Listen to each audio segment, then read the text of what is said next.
KMJ's Sunday Conversation with your host, Alexandre Balakian. Sponsored by GAR. At GAR, we help growers feed the world. Good Sunday morning. Welcome into an all-new Sunday Conversation exclusively here on KMJ. I'm Alexandre Balakian.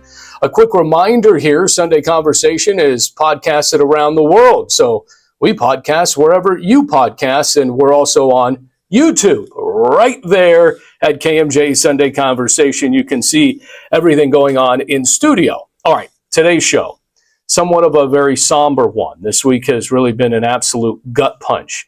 Not only the 24th anniversary of the worst terrorist attack on American soil, but to another homegrown terrorist attack on one of our nation's brightest and most popular influencers of faith, politics, freedom of speech, good faith debates, and conservative common sense. Yeah, Charlie Kirk.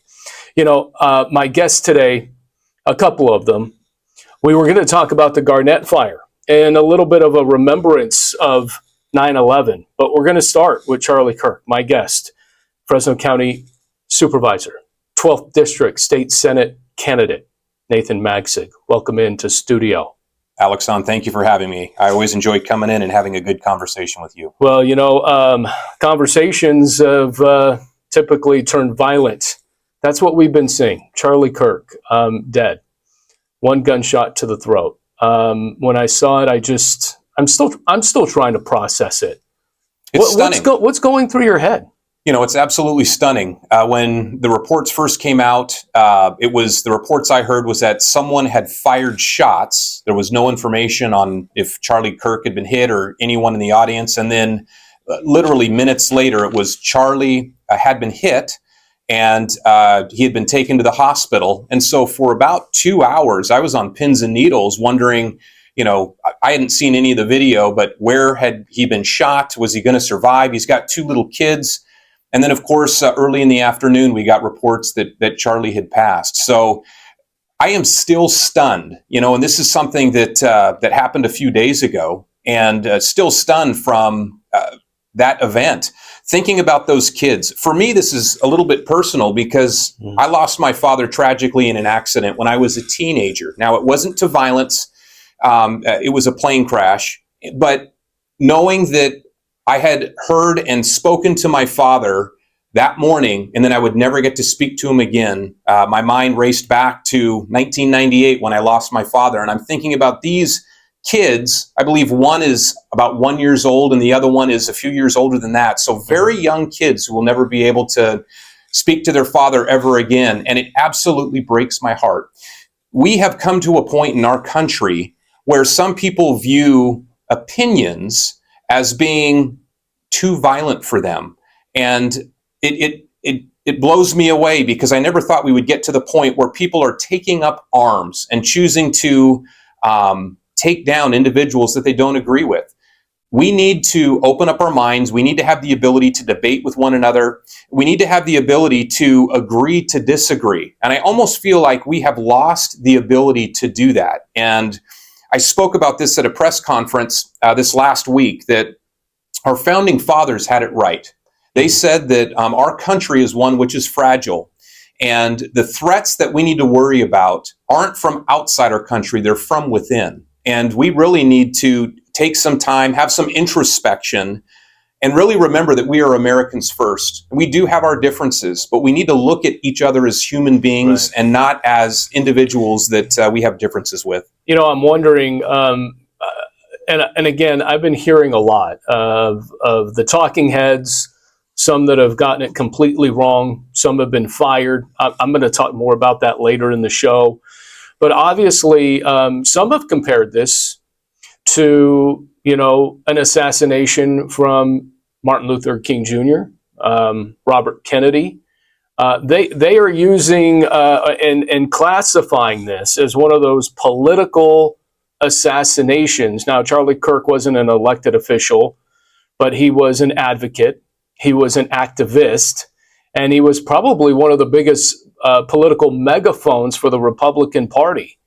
Do you compare this assassination to some of those? I will say that Charlie Kirk is part of a movement that is unbelievable. I say that because I believe he started on college campuses maybe around 2013 or 2014.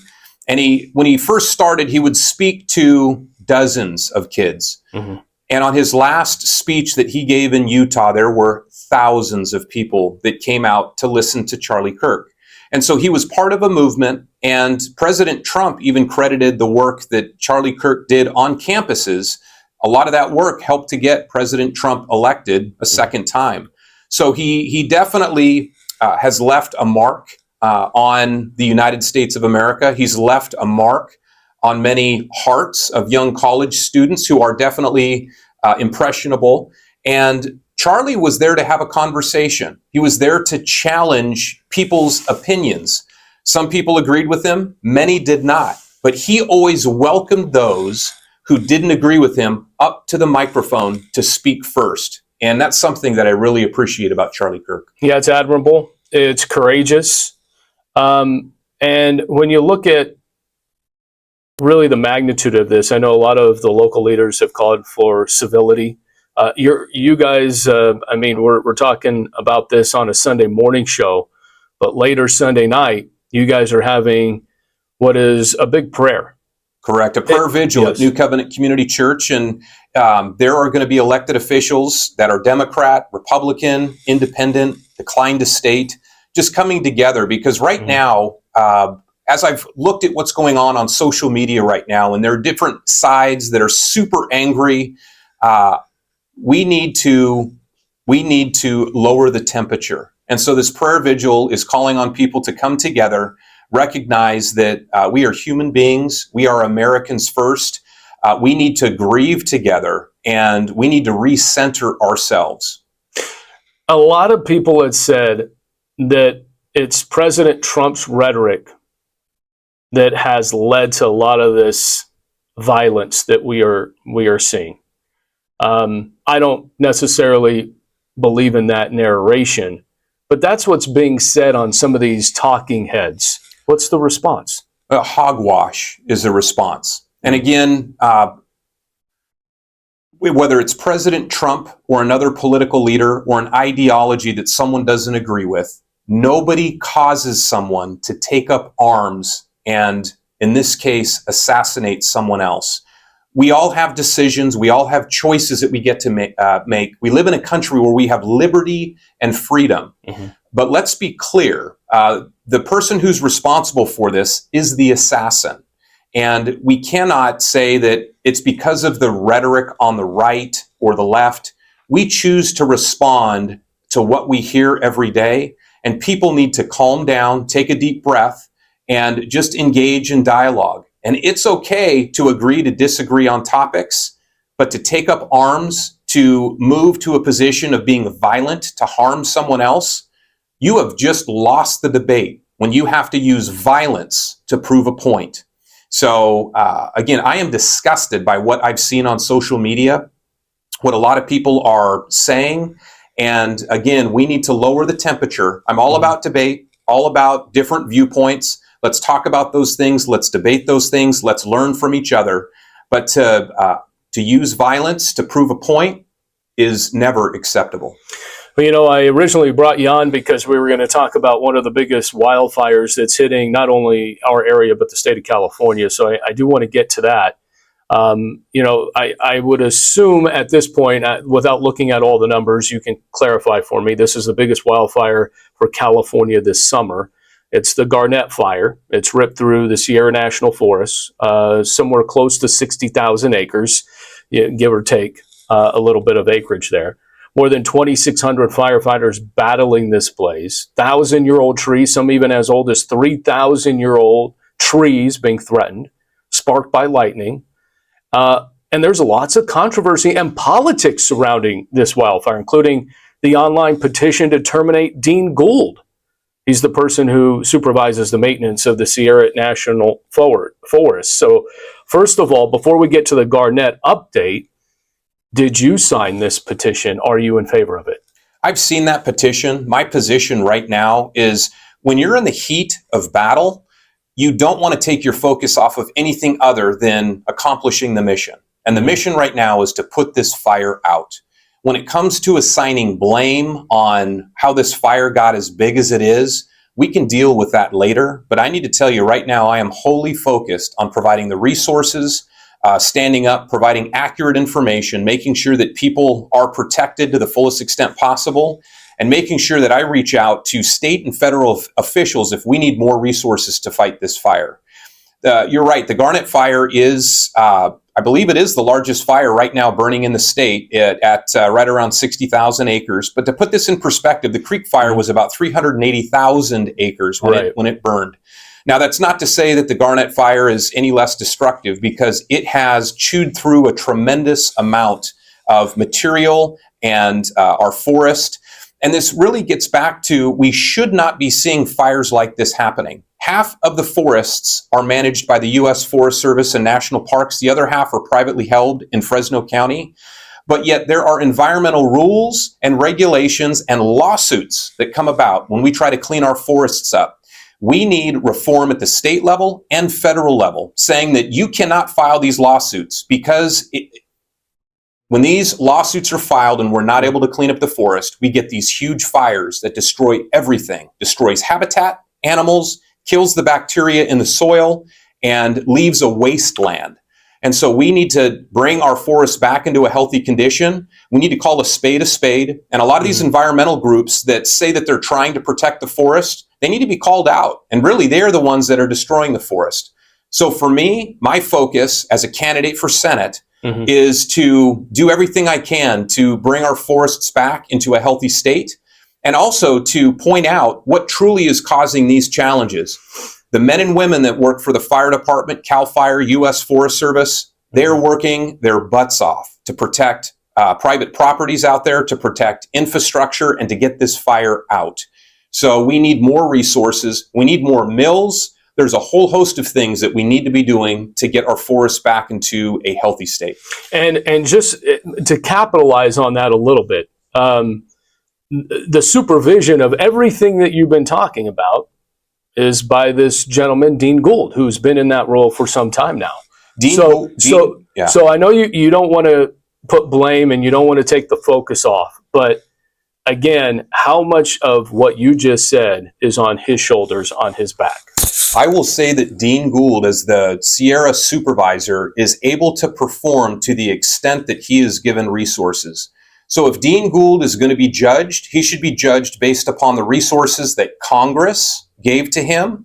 And then also, too, what has he done to inform congressmen as well as local electeds about things that he needs so he can clean the forest up?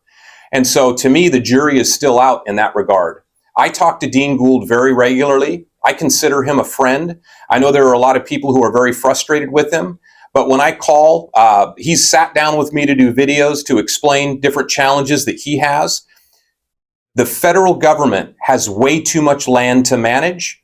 He is required to manage about 1.3 million acres of forest with a very limited budget. And so how can you blame a man for being responsible for all of this when Congress is, number one, not doing more to clamp down on extreme environmentalism and these lawsuits that come about when they're trying to clear the forest out, and two, looking at it from a resource standpoint, has Congress made it a priority to truly get our forests back into a healthy state? So I'm willing to look at all of these things, but to assign blame right now, I'm not willing to do that. We got a couple minutes left with you, Supervisor Nathan Magsig, Fresno County, running for 12th District State Senate. I know you're heavily involved with your former Chief of Staff, now Assemblyman David Tongipaw, in battling Prop 50 and shutting it down and hoping that the voters deny Governor Newsom the redistricting maps that have been drawn by, I don't know, somebody from Cracker Barrel, as I call it. But hey, look, this could impact your race specifically. Now, I know it's more of a congressional look at things, but redrawing the lines could impact your race. Yeah, the way I look at it, so for Clovis, for example, right now has one congressional representative. If Prop 50 passes, it will then have 3. So the city of Clovis, which is 130,000 people, will be carved into 3 pieces. Now, for your listeners, congressional districts consist of about 770,000 people. Why would you carve up the city of Clovis into 3 congressional seats if it's not to actually try to create districts that favor the Democrats. So this whole thing is partisan, and it's not partisan because I say it is. Governor Newsom has said it's absolutely a partisan thing. He's doing this, he says, in response to what Trump is doing in Texas. I shake my head at this. That is a fool's argument as far as I'm concerned. If you look at how our districts are drawn, every 10 years there's a census, and districts are drawn based upon population where growth is happening. And 2, you're supposed to keep communities of interest together. Well, I think the city of Clovis is a community of interest. It shouldn't be divided into 3 pieces. The county of Fresno, which is 1.1 million people, will go from having 4 congressional representatives to 6, really giving Fresno County less say in Washington, because when you have more representatives, they also have other territories they need to be fighting for as well. I would rather have 1 representative, and right now we have Congressman Vince Fong, who's doing a great job. So, no on Prop 50. It's costing the state over $200 million. It's going to cost the county of Fresno at least $4 million. And right now, we are having to pass a budget where we are cutting all departments by 5%. This special election is not necessary. It's very costly. It's partisan. And the voters need to remember, no on 50. All right. We got a lot more to talk about, but listen, we got a full show. Supervisor Nathan Magsig, you're a busy guy. You've been up and down with the fires, up and down Shaver Lake. You're doing the vigil on Sunday night. Of course, that is going to be important. Is that open to the public, by the way? Open to the public. So if you want to come out, please do. New Covenant Community Church, 6 o'clock. All right. Supervisor Nathan Magsig. When we come back, somebody that is actually in the line of fire almost daily, and he's done it for a long time. It's Assistant CAL FIRE Chief Justin Macomb. He will join me next. Welcome back to KMJ Sunday Conversation. Don't forget, we are sponsored by GAR, the Growing Experts, and also the Press Box. Yeah, for all your fun sports, because, my fantasy football team, we're going 2-0 this week. Going 2-0. All right, joining me now, my next guest. We've been talking about a little bit with the Supervisor, Nathan Magsig, in our last segment about the Garnett fire and, of course, some of the politics going on with that. But my next guest, he's been in it for a long time. Dare I say he's been in the line of fire. I know. I probably shouldn't use that. But he's been a guy that has moved up the ranks for some time. Early 2000s, he became a firefighter, and now he's the CAL FIRE Assistant Chief for the Madera Division. Justin Macomb joining me. Hello, Justin. How are you? Good. How are you? You're not used to radio. You're used to TV, ABC News, and the helicopter David Muir. You're kind of lowering your standards with me a little bit. Well, yeah. Good thing we're friends. Yeah, right. There you go. We'll talk a little bit about that in a moment. But congratulations, you're now the Assistant Chief. Well, not to correct you in front of your fans, but Deputy Chief now. Deputy Chief, sorry. Deputy Chief. You got to put deputy in front of that. Yeah. You've been a firefighter since 2003. 2003. So obviously 9/11 this week. Yep. It's one of those things that you knew the moment that it happened. You knew where you were. You knew what happened. So I'll just kind of take you back. You weren't a firefighter just yet. I wasn't. No. Yeah. What do you remember about 2001?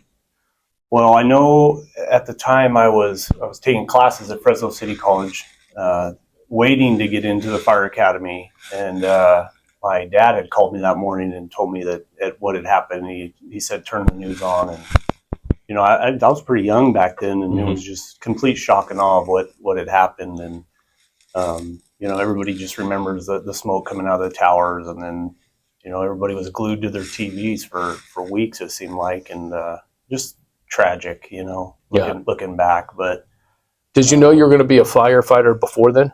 Yeah, I had kind of already had the plan in my head, and like I said, I was on the waiting list for Fresno City Fire Academy at the time, and so I was kind of already going in that direction. And it just so happened that that event happened, and probably it gave me more deeper passion to get into the fire service. Just going through that stuff, or seeing it. Second annual You had the inaugural in Courthouse Park, the heart of Madera. There's this beautiful memorial there. A lot of people don't actually know about it outside of Madera and the county, of course. You and I were there. Obviously, I do some work for the county, so I was stunned of how bone chilling it was. You guys gave great speeches. You talked about what the memorial meant. For those who don't know, it's an iconic memorial and one that is very historic in nature because it dawns, if you will, a relic of the World Trade Center. Yeah, it does. It was our second annual, so our second time we got to do it. I was last year I got to do the initial, or year one, whatever you want to call it. But it's very special because we do have a real piece of a beam there, and it's off the ground, and it's like an 8-foot piece of steel up there. And it's just they did such a good job on the whole design and the way it looks. I'm just very proud to be a part of that whole process. And but yeah, it's a big thing for Madera County and the city of Madera for sure. You wrote your speech and you had some first graders there, and you mentioned in your speech, these kids have no idea what 9/11's about. They have no idea. They weren't even born. Some kids may have been just born when it happened. For your generation of firefighting, how important is it to make sure that they hear these stories? It's critical. I mean, look at today. I mean, we have 18-year-olds that are in the fire service, and this is the 24th year since the event. So we've got people in our department and other departments around that weren't born, but yeah, it was really cool to see. It was some third graders from St. Joachim's there in Madera, and they came last year and they got to come again.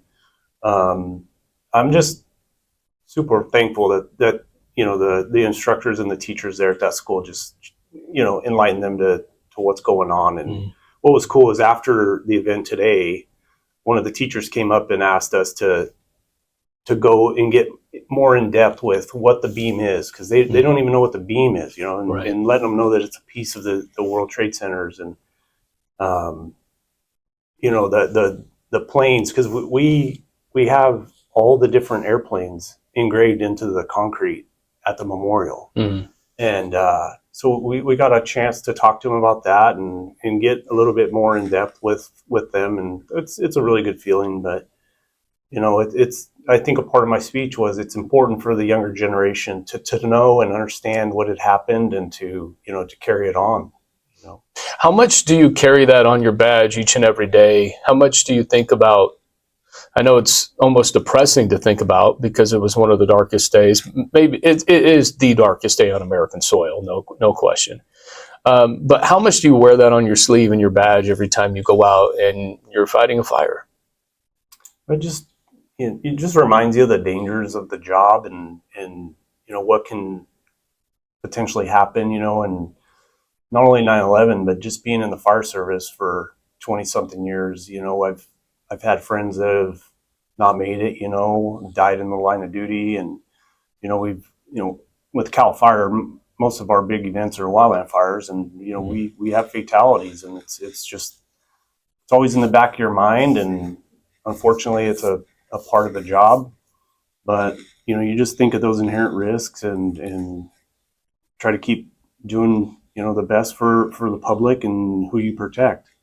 All right, we're going to take a break, but we'll talk a little bit more about the volatile state that we live in when it comes to wildfires, and that moment where you're up in the helicopter on one of the most craziest scenes we have seen in a long time. I compare it to the Creek Fire, but it happened down south. We'll talk more about that. Deputy Assistant Cal Fire Chief Justin Macomb joining me here on KMJ. It's Sunday Conversation. We'll be right back. Welcome back to Sunday Conversation, exclusively here on KMJ. One more time for my sponsors, GAR and the Press Box. Thanks so much. We're sitting with somebody that I've gotten to know over the last few months, and that's Deputy Assistant Chief. So I called him Cal Fire Assistant Chief because in the Madera Division, because he was then promoted just a few weeks later to Deputy Assistant Cal Fire Chief, Justin Macomb. Did I get all that right? Because your business card must be very confusing. Just say Deputy Chief. There you go, Deputy Chief. And that's important stuff to know because, you got the rank and file. That is important, right? That's sacred. Yeah, it's with Cal Fire. The hierarchies or the ranking structure is a little bit difficult to follow, but it was important. I was extremely excited for the opportunity to promote to the Deputy Chief of the Madera Mariposa Merced unit. There you go. Yeah, that's a lot of ground to cover. And I want to talk about that moment where we kind of teased you a little bit when you came back. You were down at the Palisades fire, down there when that just ripped through those homes. It was just heart-wrenching. All those homes, who knows what's ever going to happen? How's it going to look? That's still up for debate. Nobody knows if any of those homes are going to be close to being what they used to be. Probably not. But you were up in the helicopter with ABC News anchor David Muir. How did you just fall into that spot? How did that all happen? Well, good question. To a little bit of history. So essentially, I'm a part of a Cal Fire incident management team, and there's 6 incident management teams in the state. I'm on team 2 as one of the incident commanders, and there's a rotation every week, and it was our rotational week, and we just happened to get activated to the Palisades.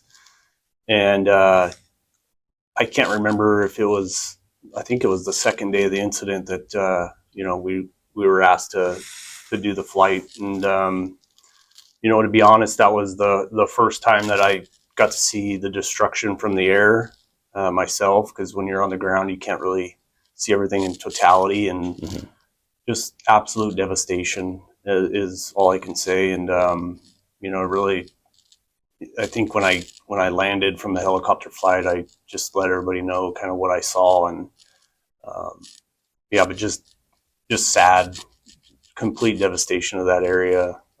Some of those historic, landmarks that you see on Pacific Coast Highway just gone. Yeah. When you're up there with David Muir, how are you? And again, you're seeing it as much as he's seeing it for the first time. So how are you processing that versus what you also had to battle at the Creek Fire just a few years earlier? Mm-hmm. Well, at the time of the flight, the conditions had changed a little bit, so we had a pretty significant Santa Ana wind event, and then it let off a little bit, and then there was firefighting still going on.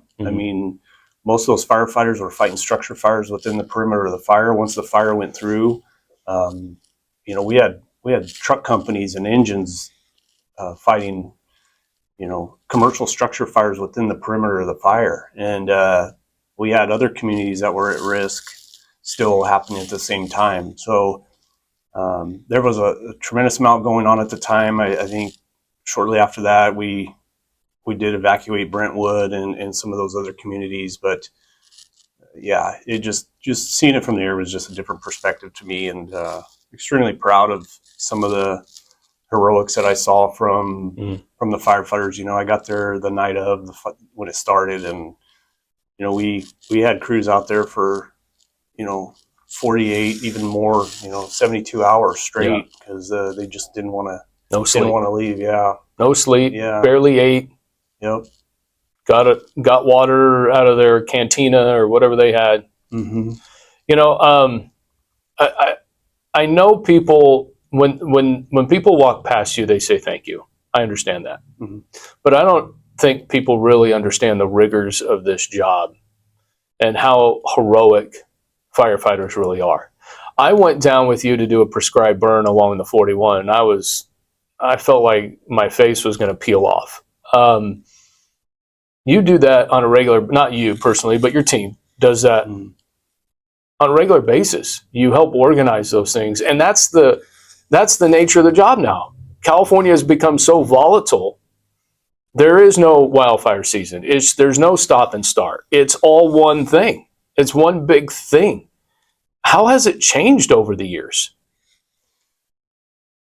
Well, when I first got in, the entry-level position for CAL FIRE is a seasonal position. And, my first year, I think I worked 4 months out of the year, and as I gained more seniority, then, and I became a full-time employee, I didn't go to a fire that was over 20,000 acres, I don't think, for my first 4 years. And towards the, it seems like the last 5 to 6 years, it's been just, I looked at something and it was like historical records of fires in California, and I counted them off, and I had been to like 10 out of the, 15 biggest ones. Is that right? Yeah. Wow. So it kind of dawned on me, and,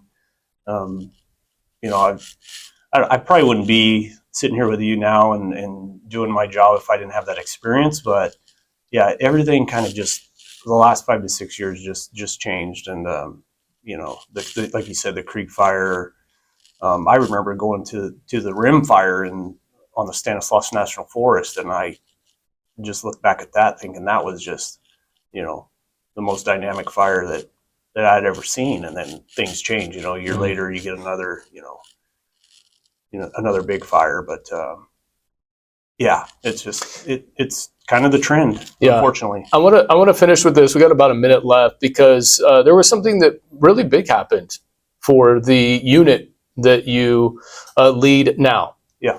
And that you have a station. It's a substation for the Madera County Sheriff's Office, but it's also now a full-fledged fire station up in Oakhurst. Yeah. And that's huge. Yeah. That's a game changer. Yeah, we partnered with the North Fork Rancheria tribe. They got a tribal block grant to essentially build a fire station in North Fork. It's a public safety facility, so it has the sheriff's department area, then ambulance quarters, and a fire side. And it was intended to be a county fire station. And through the county, we did an agreement, and we were able to move one of our CAL FIRE engines into that location. So yeah, we boosted some of the state response for wildland fires in the community of North Fork, and we've been staffing that for roughly 3 months now. So it's been put to the test. We're well into fire season or fire year. We talked about that a little bit. Yeah. They've been extremely busy. So we're very proud of that partnership, and it's just adding depth to the resources in those areas. Well, it's really amazing what you guys do. Congratulations once again on your double promotion. You just keep moving up that proverbial fireman's ladder, if you will. So good to have you here. So honored to see what you do close up. I appreciate the time. Thank you. All right, Justin Macomb. When we get back, why the assassination of Charlie Kirk is going to have a profound impact on this country for years to come, and will ultimately be the turning point for California. That's next. Finally, let's get social. And this last Wednesday's horrific assassination of a man who simply used his words and thoughts to prove his points of view will ultimately become a true turning point of the political spectrum, and will even reverberate here in California. Just 8 days before he was gunned down in cold blood, Charlie Kirk was making an appearance in Visalia in front of a sold-out crowd at the Visalia First Assembly Church. He not only galvanized the Republican Party, he absolutely galvanized something in this country that has been lacking, the youth movement. Charlie Kirk wasn't afraid to speak his truth, speak his mind, be a megaphone for those who felt they should live in silence because they associated with MAGA. Charlie Kirk led this movement by faith, and the one thing that foundationally made us the home of the brave. 249 years ago, a constitutional right, free speech, good faith debate. Charlie Kirk's weapon of choice, his mind, his mouth, his thought-provoking jousting with college students from campus to campus. He was an analytic genius. He was courageous in his pursuit of political acceptance. He employed 1,000 people, created Turning Point USA, which is now a $100 million political action committee. He also became a social media influencer. His podcast was among the most watched in the world. His net worth was roughly $12 million. Not bad for a college dropout. But it seems these days when someone doesn't like to be confronted with truth and debate, they use a bullet as their response. Charlie Kirk's murder has rocked the political world to its core. The question he was answering right before that single shot was fired to his throat was about gun violence. Coincidence, conspiracy, or possibly a connection? It did remind us of this. Guns aren't the problem. It's the person who's pulling the trigger. It's the hateful political rhetoric, and yes, some of the media should take that blame.